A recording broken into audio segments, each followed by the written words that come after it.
अस्सलाम वालेकुम दोस्तों, क्या हाल चाल है? ठीक हो? तबीयत सेहत मिजाज ठीक है दोस्तों? मैं थोड़ा दोस्त मोहम्मद आजम और तुम मेरा यूट्यूब चैनल दे देते हो पंजाब की धरती।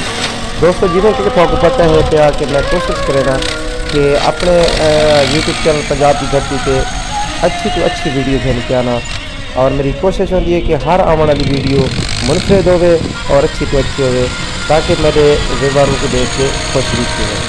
दोस्तों मैं उम्मीद करूँगा कि मेरी ये वीडियो देख के तुम ज़रूर इंजॉय करेंगे। तो दोस्तों मेरी ये वीडियो देखने से पहले तुम मेरे यूट्यूब चैनल पंजाब की धरती जरूर सब्सक्राइब करें और मेरी वीडियो लाइक भी करें। दोस्तों ये पंजाब की धरती एक बहुत खूबसूरत ते सोहनी ते मिठड़ी धरती। दोस्तों इस धरती में मौजूद पहाड़ भी हैं, जंगल सहरा बियाबान रेगिस्तान भी मौजूद हैं। तो वीडियो जी तुम दे पे हो ये एक ऐसे इलाके की जोड़ा कि रेगिस्तानी इलाके रेतला इलाका है क्या लागा इतना मिट्टी को बिल्डोज करने वास्ते बिल्डोजर मशीन बहुत कम अवेलेबल पे, लिहाजा ट्रैक्टर के उत्ते फ्रंट बलेड फिट हैं और ये ट्रैक्टर टाइम तो थोड़ा जहा ज़्यादा लेने लेकिन एक कम तकरीबन बिल्डोजर के बराबर ही करें।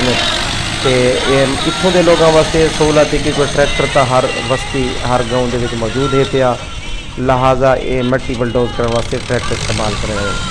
ये वीडियो दोस्तों तुम दे पे हो फ्रंट बलेड से चलते हुए ट्रैक्टर की, और ड्राइवर भी कमाल फन का मुजाहरा करेंगे मिट्टी को इकट्ठा करने वास्ते।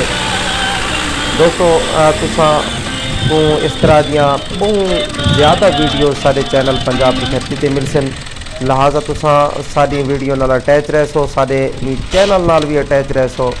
और तुम जब तक सारा अगर चैनल सबसक्राइब नहीं किया तो ज़रूर सारा ये पंजाब की धरती का चैनल है जोड़ा तुम सबसक्राइब करो सो।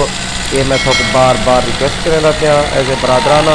दोस्तों ये थोड़ी मोहब्बत शफकत के प्यार है कि तुम सारी वीडियोज़ को दे हो, लाइक भी करें दे तो और सारे चैनल को सब्सक्राइब भी करें दे। दोस्तों